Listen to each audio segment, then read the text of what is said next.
ಅನಘಾ ವಾಸ್ತು ವೀಕ್ಷಕರಿಗೆ ಮಹೇಶ್ ಕುಮಾರ್ ಮಾಡುವ ನಮಸ್ಕಾರಗಳು.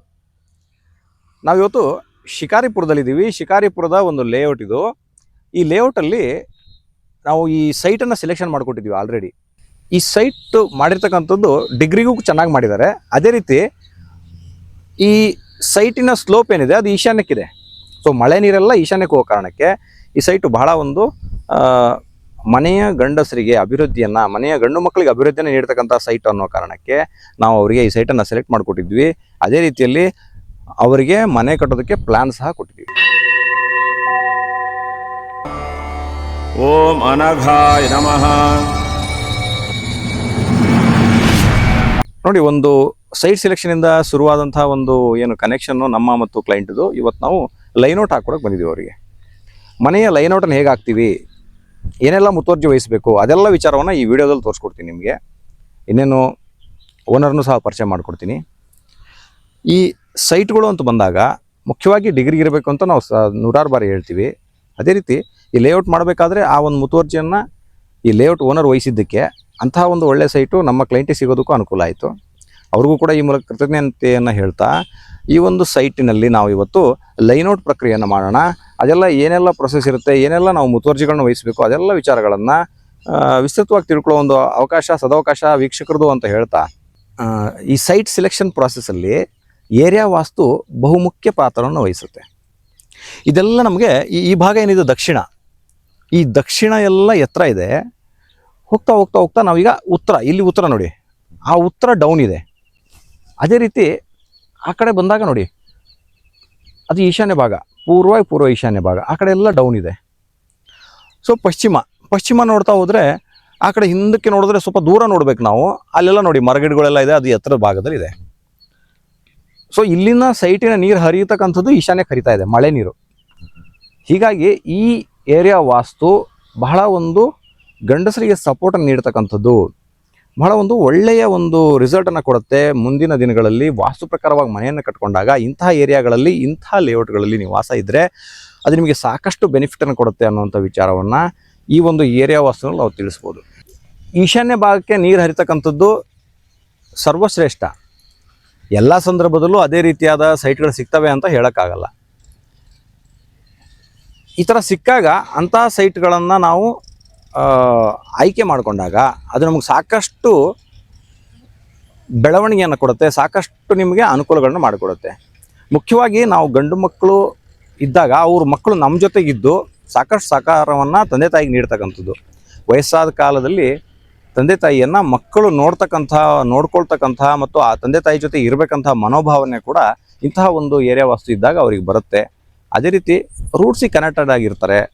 ಒಂದು ಹಿರಿಯರಿಗೆ ಗೌರವ ಕೊಡ್ತಕ್ಕಂತಹ ಭಾವನೆ ಇರ್ಬೋದು. ಪ್ರತಿಯೊಂದು ಅವರಿಗೆ ಪಾಸಿಟಿವಿಟಿ ಅನ್ನೋದು ಇರುತ್ತೆ.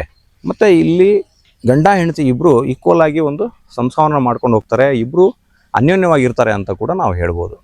ಯಾಕೆ ಹಳ್ಳಿ ಕಡೆಯಿಂದ ಬಂದಂತಕ್ಕಂತಹ ಅಧಿಕಾರಿಗಳೇ ಡೆವಲಪ್ಮೆಂಟ್ ಆಗ್ತಾರೆ ಮತ್ತು ದೊಡ್ಡ ದೊಡ್ಡ ಹುದ್ದೆಯಲ್ಲಿರ್ತಾರೆ. ನೋಡಿ, ಸಾಕಷ್ಟು ಪ್ರಧಾನಿಗಳಿರ್ಬೋದು, ಮುಖ್ಯಮಂತ್ರಿಗಳಿರ್ಬಹುದು, ಹೀಗೆ ದೊಡ್ಡ ದೊಡ್ಡ ರಾಜಕಾರಣಿಗಳಿರ್ಬೋದು, ಅಥವಾ ದೊಡ್ಡ ದೊಡ್ಡ ಸಿನಿಮಾ ಸ್ಟಾರ್ಗಳಿರ್ಬೋದು, ಎಲ್ಲರೂ ಹಳ್ಳಿಯಿಂದ ಬಂದು ಸಿಟಿನಲ್ಲಿ ಸಕ್ಸಸ್ಸನ್ನು ಕಾಣ್ತಾರೆ. ಯಾಕೆ ಅಂದರೆ ಸಕ್ಸಸ್ ರೇಟ್ ಅನ್ನುವಂಥದ್ದು ನಿರ್ಧಾರ ಆಗೋದು ಡಿಗ್ರಿಯ ಆಧಾರದ ಮೇಲೆ. ಮನೆಯ ಡಿಗ್ರಿ, ನಮ್ಮ ಸೈಟಿನ ಡಿಗ್ರಿ ಎಷ್ಟು ಚೆನ್ನಾಗಿರುತ್ತೋ ಅಷ್ಟು ಒಂದು ಒಳ್ಳೆಯ ಡೆವಲಪ್ಮೆಂಟನ್ನು ಕೊಟ್ಬಿಡುತ್ತೆ. ಸೊ ಅವರಿಗೆ ಅವ್ರ ಊರಲ್ಲಿ ಹಳ್ಳಿಯಿಂದ ಬಂದಿರೋ ಕಾರಣ ಹಳ್ಳಿಯಲ್ಲಿ ಪ್ರತಿಯೊಂದು ಮನೆಯೂ ಡಿಗ್ರಿಗೆ ಇರುತ್ತೆ. ಯಾಕೆ? ಹಿಂದಿನ ಕಾಲದಲ್ಲಿ ಅಷ್ಟು ಡಿಗ್ರಿಗೆ ಸೆಟ್ ಮಾಡ್ತಾ ಇದ್ರು. ಇವತ್ತಿಷ್ಟು ಟೆಕ್ನಾಲಜಿ ಡೆವಲಪ್ ಆದರೂ ಸಹಿತ ಆ ಡಿಗ್ರಿನ ಕಡೆಗಣಿಸ್ತಾ ಇದ್ದಾರೆ. ಒಂದು ಸ್ಕ್ವೇರ್ ಫೀಟ್ ಜಾಗ ವೇಸ್ಟ್ ಆಗಬಾರ್ದು ಅನ್ನೋ ಕಾರಣಕ್ಕೆ. ಆ ಡಿಗ್ರಿಯನ್ನು ಹೇಗೆ ನಾವು ಪರಿಗಣಿಸ್ತೀವಿ, ಆ ಡಿಗ್ರಿಯನ್ನು ಕೂಡ ನಿಮಗಿಲ್ಲಿ ನಾನು ತೋರಿಸ್ಕೊಡ್ತೀನಿ. ಇವಾಗ ಆ ಡಿಗ್ರಿಯನ್ನು ನೋಡಿಕೊಂಡಾಗ ಸಾಕಷ್ಟು ಬಾರಿ ನಿಮಗೆಲ್ಲ ಇವಾಗ ಅವಗಾಹನೆಗೆ ಬಂದಿದೆ ಯಾವ ರೀತಿಯಾಗಿ ಡಿಗ್ರಿ ನೋಡ್ಕೊಳ್ಳೋದು, ಡಿಗ್ರಿ ಅವಶ್ಯಕತೆ ಏನು ಅಂತ. ಆದರೂ ಇನ್ನೊಂದು ಬಾರಿ ನಿಮಗೆ ಡಿಗ್ರಿಯನ್ನು ನಾನಿಲ್ಲಿ ತೋರಿಸ್ಕೊಡ್ತೀನಿ. ಆ ಡಿಗ್ರಿಯನ್ನು ತಿಳ್ಕೊಂಡಾಗ ನಿಮಗೂ ಕೂಡ ಅಂದಾಜು ಆಗುತ್ತೆ ಯಾವ ರೀತಿಯಾಗಿ ನಾವು ಸೈಟನ್ನು ಆಯ್ಕೆ ಮಾಡ್ಕೋಬೇಕು. ಮತ್ತು ಮನೆಯ ಡಿಗ್ರಿ ಅಂದ್ರೇನು, ಸೈಟಿನ ಡಿಗ್ರಿ ಅಂದ್ರೇನು. ಯಾಕಂದರೆ ಮನೆ ಕಟ್ಟಿದ ಮೇಲೆ ಆಗುವಂಥದ್ದು. ಸೈಟನ್ನ ಕೊಳ್ಳುವಾಗ ಡಿಗ್ರಿಯನ್ನು ಪರಿಗಣಿಸಿಬಿಟ್ರೆ ಅಲ್ಲೇ ಅರ್ಧ ಕೆಲಸ ನಿಮ್ದು ಆಗೋಗುತ್ತೆ. ಬನ್ನಿ ಇವಾಗ ಡಿಗ್ರಿ ತೋರಿಸ್ತೀನಿ. ನಿಮ್ಮ ಮೊಬೈಲಲ್ಲಿ ಕಂಪಾಸ್ ಅಂತ ಇರುತ್ತೆ ಆ್ಯಪ್. ಈ ಆ್ಯಪನ್ನು ಡೌನ್ಲೋಡ್ ಮಾಡ್ಕೋಬೇಕು. ಇದಕ್ಕೆ ಕಂಡೀಷನ್ ಏನು, ಲೊಕೇಶನ್ ಆನ್ ಮಾಡ್ಕೋಬೇಕು. ಲೊಕೇಶನ್ ಆನ್ ಮಾಡಿಕೊಂಡು ಇದನ್ನು ಕ್ಯಾಲಿಬ್ರೇಷನ್ ಅಂತ ಕರಿತೀವಿ. ಕ್ಯಾಲಿಬ್ರೇಷನ್ ಅಂದರೆ ಹೇಗೆ ಮಾಡೋದು ನೋಡಿ, ಇವಾಗ ತೋರಿಸ್ತೀನಿ. ಕಂಪಾಸನ್ನು ಹಿಡ್ಕೋಬೇಕು. ಮೊಬೈಲನ್ನು ಹಿಡ್ಕೊಂಡು 8 ಆಕಾರದಲ್ಲಿ ಈ ಥರ ಕ್ಯಾಲಿಬ್ರೇಷನ್ ಮಾಡಬೇಕು. ಇದನ್ನು ಎಷ್ಟು ಬಾರಿ ಮಾಡಬೇಕು? ಒಂದು 5 ನಿಮಿಷ ಆದರೂ ನೀವು ಮಾಡಬೇಕಾಗತ್ತೆ. ಡಿಗ್ರಿ ಕರೆಕ್ಟಾಗಿ ಬರೋ ತನಕ ಮಾಡಬೇಕಾಗತ್ತೆ. ಸೊ ಇದು ಸ್ವಲ್ಪ ಪ್ರಾಸೆಸ್ ನಿಮಗೆ ಟೈಮ್ ಕನ್ಸ್ಯೂಮಿಂಗ್ ಇರುತ್ತೆ, ಯಾಕಂದರೆ ಇದು GPS ಕನೆಕ್ಟ್ ಆಗುತ್ತೆ. ಸೊ ಸ್ವಲ್ಪ ಸಮಯ ತೊಗೊಳುತ್ತೆ ಇದು. ಆ GPS ಕನೆಕ್ಟ್ ಆಗೋ ಕಾರಣಕ್ಕೆ ನೀವು ಸ್ವಲ್ಪ ಸಮಯ ಕೊಡಬೇಕು, ಗಡಿಬಿಡಿ ಮಾಡಬಾರ್ದು. ಇದರಲ್ಲಿ ಪೇಷನ್ಸ್ ತುಂಬ ಮುಖ್ಯ. ಸೊ ಇದನ್ನು 8 ಆಕಾರದಲ್ಲಿ ಈ ರೀತಿಯಾಗಿ ಕ್ಯಾಲಿಬ್ರೇಷನ್ ಮಾಡಿಕೊಂಡು ಆಮೇಲೆ ನಾವು ಈ ರೀತಿಯಾಗಿ ಇಲ್ಲಿ ನೋಡಿ ದಾರವನ್ನು ಕಟ್ಟಿರೋದನ್ನು ತೋರಿಸೋಣ ಅವರಿಗೆ. ನೋಡಿ, ಇದು ಬೌಂಡ್ರಿ ಕಲ್ಲು, ನಿಮ್ಮ ಸೈಟಿನ ಬೌಂಡ್ರಿ ಕಲ್ಲು. ಆ ಬೌಂಡ್ರಿ ಕಲ್ಲಿನ ಹೊರಗಡೆ ದಾರ ಬರಬೇಕು. ಈ ರೀತಿಯಾಗಿ ಇಲ್ಲಿ ದಾರ ಕಟ್ಟಿ ಇನ್ನೊಂದು ಬದಿಗೆ ಅಲ್ಲಿ ತೋರಿಸಿ, ಅಲ್ಲಿ ಕೂಡ ಈ ದಾರವನ್ನು ಕಟ್ಟಿರ್ತಕ್ಕಂಥದ್ದು.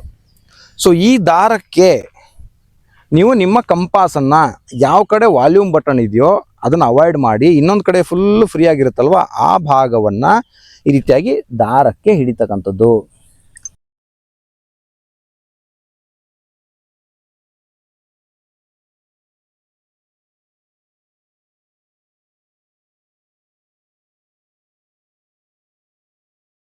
ಈ ರೀತಿಯಾಗಿ ತೊಗೊಂಡಾಗ ನೋಡಿ, ಡಿಗ್ರಿ ನೋಡ್ತಾ ಇದ್ದೀರಾ?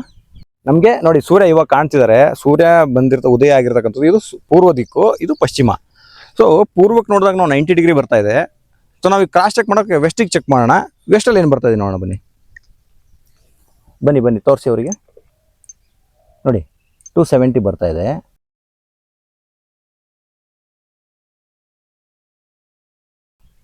ಪೂರ್ವದಲ್ಲಿ 90 ಬಂತು, ವೆಸ್ಟಲ್ಲಿ 270 ಡಿಗ್ರಿ. ಈ ರೀತಿಯಾಗಿ ಪಶ್ಚಿಮಕ್ಕೆ ಒಂದು ಡಿಗ್ರಿ ಬೇರೆ ಇರುತ್ತೆ, ಪೂರ್ವಕ್ಕೆ ಬೇರೆ ಡಿಗ್ರಿ ಇರುತ್ತೆ. ಆ ಡಿಗ್ರಿಗಾಗಿ ಒಂದು ವಿಡಿಯೋವನ್ನು ಕೊಟ್ಟಿದ್ದೀನಿ, ಆ ವಿಡಿಯೋವನ್ನು ನೋಡ್ಕೊಳ್ಳಿ, ಅದರಲ್ಲಿ ನಿಮ್ಗೆ ಸಂಪೂರ್ಣ ಮಾಹಿತಿ ಸಿಗುತ್ತೆ. ಅದೇ ರೀತಿಯಲ್ಲಿ ಈ ಡಿಗ್ರಿಯನ್ನು ಪರಿಶೀಲನೆ ಮಾಡಿ ಸೈಟನ್ನು ಆಯ್ಕೆ ಮಾಡಿಕೊಂಡಾಗ ನಿಮ್ಮ ಅಭಿವೃದ್ಧಿ ಕೂಡ ಖಂಡಿತವಾಗಿ ಆಗುತ್ತೆ ಅಂತ ಹೇಳ್ತಾ, ನಿಮಗೆ ಮನೆ ಪ್ಲಾನ್ ಬೇಕಾಗಿದ್ರೆ ಅದು ಡುಪ್ಲೆಕ್ಸ್ ಆಗಿರಲಿ, ಫ್ಲೋರ್ ಪ್ಲಾನ್ ಆಗಿರಲಿ, ಬಾಡಿಗೆ ಮನೆಯ ಪ್ಲಾನ್ ಆಗಿರಲಿ, ಯಾವುದೇ ರೀತಿಯಾದ ಪ್ಲಾನ್ ಅನ್ನು ನೀವು ಅಪೇಕ್ಷೆ ಪಡ್ತಾ ಇದ್ರೆ ನಮ್ಮನ್ನ ಸಂಪರ್ಕ ಮಾಡಿ, ನಿಮಗೆ ವಾಸ್ತು ಅನುಕೂಲ ರೀತಿಯಲ್ಲಿ ಒಂದು ಒಳ್ಳೆ ಪ್ಲಾನ್ ಅನ್ನ ಹಾಕಿ ಕೊಡ್ತಕ್ಕಂತಹ ಜವಾಬ್ದಾರಿ ನಮ್ದು ಅಂತ ಹೇಳ್ತಾ, ನೀವು ಸಾಕಷ್ಟು ಜನರನ್ನ ನೋಡ್ತಾ ಇದ್ದೀರಾ. ಯಾರು ಜೆನ್ಯೂನ್ ಆಗಿ ನಿಮ್ಗೆ ಹೇಳ್ತಾ ಇದಾರೆ, ಯಾರು ಕರೆಕ್ಟ್ ಆದ ಮಾಹಿತಿಯನ್ನು ಕೊಡ್ತಾ ಇದಾರೆ, ಅವ್ರನ್ನ ಆಯ್ಕೆ ಮಾಡಿಕೊಂಡು ಪ್ಲಾನಿಂಗ್ ಮಾಡಿಸ್ಕೋಬೇಕಾದ್ರೆ ಯಾವುದೇ ರೀತಿ ಕಂಜೂಸ್ತನ ಮಾಡಬೇಡಿ. ಬಂಗಾರಕ್ಕೂ ಕಾಗೆ ಬಂಗಾರಕ್ಕೂ ವ್ಯತ್ಯಾಸ ಇದೆ. ನೀವು ಯಾವ ರೀತಿಯ ದುಡ್ಡು ಕೊಡ್ತೀರಾ ಆ ರೀತಿಯ ಪ್ರಾಡಕ್ಟ್ ಸಿಗುತ್ತೆ. ಸಾಕಷ್ಟು ಜನ ಪ್ಲಾನಿಂಗ್ ಮಾಡಿಕೊಂಡು, ಕೆಲವೊಬ್ರು ಇಂಜಿನಿಯರ್ ಹತ್ರ ಮಾಡ್ಕೊಂಡಿರ್ತಾರೆ, ಕೆಲವೊಬ್ರು ಮನೆ ಕಟ್ಟಕ್ ಶುರು ಮಾಡ್ತಾರೆ, ಅವಾಗ ಫೋನ್ ಮಾಡ್ತಾರೆ ನಮ್ಗೇನೋ ಡೌಟ್ ಬರ್ತಾ ಇದೆ ಅಂತ. ಅದಕ್ಕೆ ನೀವು ಹೊಸದಾಗಿ ಕಟ್ತಾ ಇದ್ದೀರಾ ಅಂದ್ರೆ ಕುಲಂಕುಷವಾಗಿ ಪರಿಶೀಲನೆ ಮಾಡ್ಕೊಳ್ಳಿ, ಕಂಜೂಸ್ತನ ಮಾಡಬೇಡಿ. ನೀವು ಇವಾಗ ಕಂಜೂಸ್ತನ ಮಾಡಿದ್ರೆ ನಾಳೆ ಜಾಸ್ತಿ ಖರ್ಚು ಮಾಡ್ಬೇಕಾಗುತ್ತೆ. ಅದೊಂದೇ ಇರೋದು. ಬಜೆಟ್ ಇಟ್ಕೊಳ್ಳಿ. ನೀವು ಬಜೆಟ್ ಎಲ್ಲದಕ್ಕೂ ಇರುತ್ತೆ. ನಿಮ್ಮ ಹತ್ರ ಟೈಲ್ಸ್ಗೆ ಇರುತ್ತೆ, ಗ್ರಾನೈಟ್ಗೆ ಇರುತ್ತೆ, ಮನೆಯಲ್ಲಿ ವಾರ್ಡ್ರೋಬ್ಗಳಿಗಿರುತ್ತೆ, ಟಾಯ್ಲೆಟ್ಗಳಿಗಿರುತ್ತೆ, ಪೇಂಟಿಂಗ್ ಕೆಲಸಕ್ಕೆ ಇರುತ್ತೆ. ಪ್ರತಿಯೊಂದಕ್ಕೂ ನೀವು ಬಜೆಟ್ ಇಟ್ಕೋತೀರಾ. ವಾಸ್ತುಗೆ ಯಾಕೆ ಬಜೆಟ್ ಇಟ್ಕೊಳ್ಳಲ್ಲ? ವಾಸ್ತುಗಂತ ಒಂದು ಬಜೆಟ್ ಅನ್ನ ಎತ್ತಿಟ್ಕೊಳ್ಳಿ. ಪ್ಲಾನ್ ಮಾಡ್ಬೇಕಾದ್ರೆ, ಮನೆ ಕಟ್ಟಬೇಕಾದ್ರೆ ವಾಸ್ತುಗೆ ಇಂತಿಷ್ಟು ಅಂತ ನೀವು ಅದಕ್ಕೆ ನಿಗದಿ ಮಾಡ್ಕೊಂಡು ಶುರು ಮಾಡಿ. ಅವಾಗ ನಿಮ್ಗೆ ಅದು ಬರ್ಡನ್ ಅಂತ ಅನ್ಸಲ್ಲ, ಅದು ನಿಮ್ಗೆ ಅಯ್ಯೋ ಇದೊಂದು ಎಕ್ಸ್ಟ್ರಾ ಖರ್ಚು ಅಂತ ಅನ್ಸಲ್ಲ. ಮತ್ತೆ 10 ಜನರ ಹಿಂದೆ ಹೋಗ್ಬಿಡಿ, ಯಾರೋ ಒಬ್ಬರನ್ನ ಆಯ್ಕೆ ಮಾಡ್ಕೊಳ್ಳಿ. ಕರೆಕ್ಟಾಗಿ ವಿಡಿಯೋಸ್ ಅನ್ನು ನೋಡಿ. ನಮ್ಮ ವಿಡಿಯೋದಲ್ಲಿ ನಾವು ಸಾಕಷ್ಟು ಡೀಟೇಲ್ ಆಗಿ ಎಲ್ಲ ವಿಚಾರಗಳನ್ನ ಕೊಟ್ಬಿಟ್ಟಿದೀವಿ. ಆ ಪ್ರತಿಯೊಂದು ವಿಡಿಯೋಗಳನ್ನ ಅಬ್ಸರ್ವ್ ಮಾಡಿ, ಅದರಲ್ಲಿ ಏನೇನ್ ಮಾಹಿತಿ ಕೊಟ್ಟಿದ್ದೀವಿ ಅವೆಲ್ಲವನ್ನ ನಾವು ನಮ್ಮ ಪ್ಲಾನ್ ಅಲ್ಲಿ ನಿಮಗೆ ಅನ್ವಯ ಆಗುವಂತೆ ಮಾಡಿಕೊಡ್ತೀವಿ. ಆ ಜವಾಬ್ದಾರಿ ನಮ್ದು. ಇವತ್ತಿನ ಈ ವಿಡಿಯೋನ ಮುಗಿಸ್ತಾ ಇದ್ದೀನಿ. ನಮ್ಮ ಚಾನಲ್ ಅನ್ನ ಶೇರ್ ಮಾಡಿ, ಸಬ್ಸ್ಕ್ರೈಬ್ ಮಾಡಿ. ನಿಮ್ಮ ಆಶೀರ್ವಾದ ಹೀಗೆ ಅನಗ ವಾಸ್ತು ಮೇಲೆ ಇರಲಿ ಅಂತ ಕೇಳ್ಕೊತೀನಿ. ನಮಸ್ಕಾರ, ಧನ್ಯವಾದಗಳು.